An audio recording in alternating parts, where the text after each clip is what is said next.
नर्मदा नदी के पिछले लेक्चर में आपने देखा था कि आखिर इसका उद्गम कहाँ से होता है और उसके पश्चात ये किन किन क्षेत्रों से होकर बहती है और कौन कौन से प्रपातों का निर्माण करती है ना।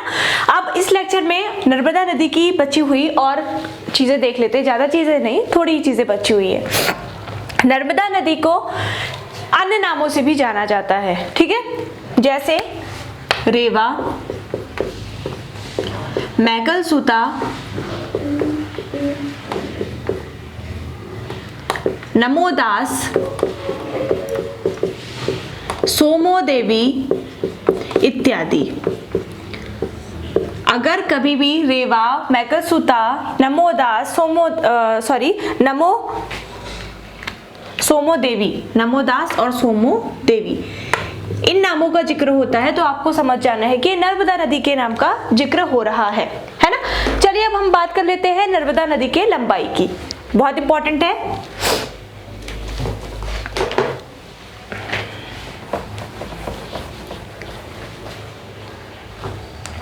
लंबाई,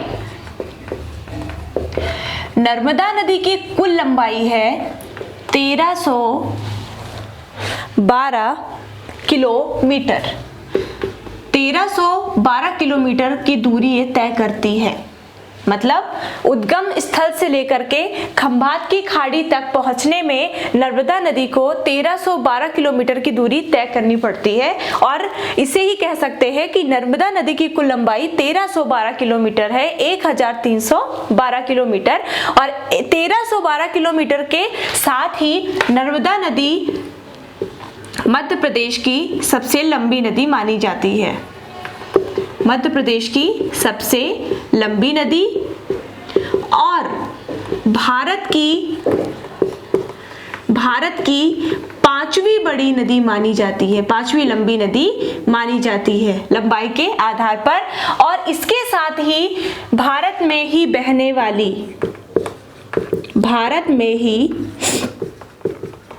वाली तीसरी बड़ी नदी है। तीसरी बड़ी नदी भारत में ही बहने वाली का मतलब क्या है? ऐसी नदियां जिनका उद्गम स्थल और जिनका अंतिम जो बिंदु है वो भारत में ही है। गंगा की बात की जाए तो गंगा निकलती तो भारत से है, लेकिन आगे जाके बांग्लादेश में भी प्रवेश कर जाती है, तो ये केवल भारत में नहीं बहती, लेकिन भारत में ही बहने वाली किसे? गोदावरी और कावेरी के बाद।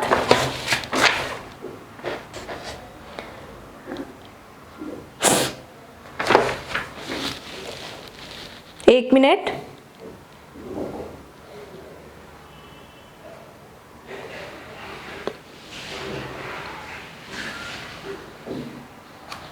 हाँ, तो ये क्या है? गोदावरी। जैसे गोदावरी भारत में ही इसका उद्गम स्थल है और भारत में ही इसका ये जाके आगे बंगाल की खाड़ी में ही गिर जाती है, तो भारत में ही बहने वाली तीसरी बड़ी नदी है नर्मदा। क्या जाना आपने? मध्य प्रदेश की सबसे बड़ी नदी या लंबी नदी, भारत की पांचवी सबसे बड़ी नदी, और अगर भारत में ही बहने वाली नदियों की बात की जाए तो उसमें है ये तीसरी बड़ी नदी। ठीक है, तो ये हो गई हमारे नदियों की बात। लंबाई जानी आपने, लंबाई क्या है? 1312 किलोमीटर। अब जो ये नर्मदा नदी है ये केवल मध्य प्रदेश में ही नहीं बहती। नर्मदा नदी मध्य प्रदेश की जीवन रेखा कही जाती है और इसके साथ साथ नर्मदा नदी गुजरात की भी जीवन रेखा कही जाती है। नर्मदा नदी 3 राज्यों से होकर बहती है, मध्य प्रदेश, उसके पश्चात थोड़ा सा भाग इसका महाराष्ट्र में भी जाता है, महाराष्ट्र से भी होकर बहती है, और उसके पश्चात ये गुजरात से होकर बहती है और गुजरात में ही खंभात की खाड़ी में मिल जाती है। इस तरह से नर्मदा नदी का जो विस्तार है ये 3 राज्यों में है। याद रखना है, मध्य प्रदेश, महाराष्ट्र और गुजरात। अगर लंबाई की बात की जाए तो 1312 किलोमीटर में से 1077 किलोमीटर मध्य प्रदेश में पाई जाती है। ये तो कुल लंबाई है। कुल लंबाई के बाद यहां से और यहां तक 1077 किलोमीटर की दूरी तय करती है, मतलब मध्य प्रदेश में नर्मदा की लंबाई 1077 किलोमीटर है और जो भी बसती है वो गुजरात और महाराष्ट्र में जाकर बहती है। सबसे ज्यादा मध्य प्रदेश में ही है।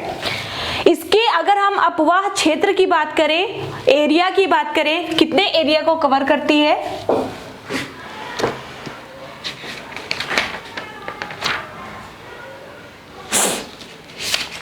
तो नर्मदा का अपवाह क्षेत्र है, देखिए बहुत इंपॉर्टेंट टॉपिक है, अपवाह क्षेत्र है 93,180 वर्ग किलोमीटर। 93,180 वर्ग किलोमीटर अपवाह क्षेत्र है, इसका बेसिन है, ठीक है, इसका पूरा एरिया है। और इसके अलावा नर्मदा का जो बेसिन है, बेसिन का 89.9% भाग मध्य प्रदेश में है, ठीक है, 89.9% भाग एमपी में है, 8.5 भाग जो है वो गुजरात में है। 8.5 बहुत ही कम, ये कहां पर है, गुजरात में है। और इसके अलावा 2.7% भाग जो है इसका वो है महाराष्ट्र में। 89.9% इसका जो अपवाह क्षेत्र वो एमपी में ही है, मतलब एमपी में सबसे ज्यादा है।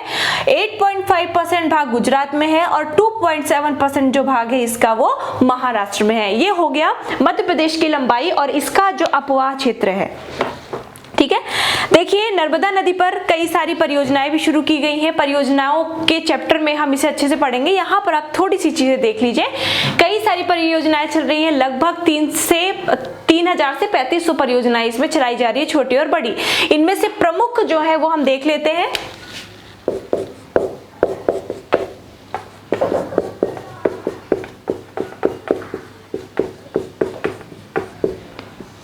परियोजनाएं कौन कौन सी है? सबसे इंपॉर्टेंट है, सबसे इंपॉर्टेंट सरदार सरोवर परियोजना। सरदार सरोवर परियोजना, सरदार सरोवर परियोजना है कहां पर? ये है गुजरात में। गुजरात में भड़ौच है, भड़ौच जो है वो गुजरात में है, यहाँ पर है सरदार सरोवर परियोजना। अभी हाल ही में प्रधानमंत्री नरेंद्र मोदी ने इसका इनॉग्रेशन किया है। तो सबसे इंपॉर्टेंट परियोजना है सरदार सरोवर परियोजना। पूछा जाता है सरदार सरोवर परियोजना किस नदी पर निर्मित की गई है, तो यह है नर्मदा नदी पर। नर्मदा नदी की सबसे महत्वपूर्ण और सबसे बड़ी परियोजना है और यह स्थित है गुजरात के भड़ौच में, है ना। इसके अलावा इसमें पुनासा परियोजना, पुनासा परियोजना ये कहां पर है? ये है हरसूद में। हरसूद है खंडवा में। हरसूद कहां पर है? खंडवा में। महेश्वर परियोजना, महेश्वर परियोजना बरगी बांध, बरगी बांध है जबलपुर में। जबलपुर। इस तरह की बहुत सारी परियोजनाएं, लगभग मैंने बताया ही 3,000 से 3,500 परियोजनाएं जो है वो नर्मदा नदी पर चलाई जा रही हैं। ये हो गई नर्मदा नदी की इंपॉर्टेंट चीजें। अब कुछ फैक्ट हैं वो आप नोट कर लेंगे, नर्मदा नदी से रिलेटेड कुछ फैक्ट हैं उसे आप नोट कर लें।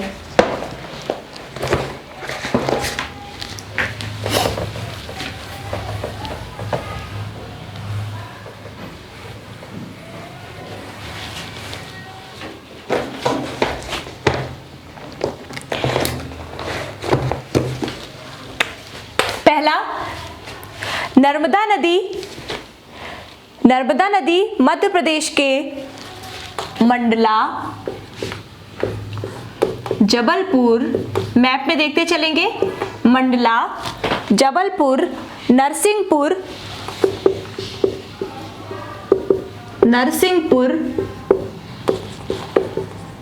होशंगाबाद, खंडवा और खरगोन से होकर बहती है। मंडला, जबलपुर, नरसिंहपुर, होशंगाबाद, खंडवा और खरगोन से होकर बहती है। कौन सी नदी? नर्मदा नदी, मध्य प्रदेश के अंतर्गत बात की जा रही है। सन 1985 में मध्य प्रदेश सरकार ने नर्मदा घाटी विकास प्राधिकरण की स्थापना की थी। नर्मदा विकास प्राधिकरण, याद रखना है, पूछा जाता है। नर्मदा विकास प्राधिकरण की स्थापना कब की गई थी? 1985 में। किसके द्वारा की गई थी? मध्य प्रदेश सरकार के द्वारा। देखिए, नदियों पर जो भी परियोजनाएं चलाई जाती हैं उनके कुछ बेनिफिट्स भी होते हैं, उनके कुछ लाभ भी होते हैं और उनसे कुछ हानियां भी होती हैं। जो भी चलाई जा रही है बड़ी से बड़ी परियोजना, हम नर्मदा नदी की अगर बात करें, चाहे वो सरदार सरोवर हो, चाहे वो पुनासा की बात करें, तो इससे कुछ लाभ भी है और इससे कई सारी हानियां भी हैं। हानियां, ये सारी चीजें आपको इंडियन ज्योग्राफी में परियोजनाओं वाले चैप्टर में पढ़ने को मिल जाएंगी। आप उसमें देख सकते हैं जल भराव की समस्या उत्पन्न होती है, कई सारे लोगों का विस्थापन हो जाता है। इन्हीं सब समस्याओं के चलते नर्मदा बचाओ आंदोलन की शुरुआत की एक सामाजिक कार्यकर्ता मेधा पाटेकर ने। नर्मदा बचाओ आंदोलन चलाया जा रहा है, नर्मदा बचाओ आंदोलन किसके द्वारा? एक बहुत ही जानी मानी एक सामाजिक कार्यकर्ता हैं और उनका नाम है मेधा पाटेकर। ये पूछा जाता है, क्या नाम है? मेधा पाटेकर। और इनका साथ दे रही हैं एक प्रसिद्ध लेखिका अरुंधति राय। अरुंधति राय, मेधा पाटेकर के साथ अरुंधति राय का भी नाम आता है और इनके अलावा बाबा आमटे का नाम भी इसमें लिया जाता है। ठीक है, तो इन परियोजनाओं से होने वाली हानियों को बचाने के लिए, अर्थात नर्मदा नदी को बचाने के लिए, इन सब कारणों से जो ये हानियां होती है, जल भराव की समस्या उत्पन्न होती है, कई सारे जीव जंतु जो है ये मारे जाते हैं, लोगों का विस्थापन होता है, लोगों के घर उजड़ जाते हैं। इन सारी चीजों को रोकने के लिए मेधा पाटेकर नामक एक बहुत ही जानी मानी सामाजिक कार्यकर्ता ने नर्मदा बचाओ आंदोलन की शुरुआत की और उनके साथ साथ अरुंधति राय और बाबा आमटे का भी नाम आता है, बाबा आमटे। ठीक है, तो ये हो गया नर्मदा बचाओ आंदोलन। जो नर्मदा नदी है इसे उत्तर और दक्षिण की सीमा रेखा भी माना जाता है। नर्मदा नदी को उत्तरी भारत और दक्षिणी भारत के विभाजन की एक सीमा रेखा भी माना जाता है।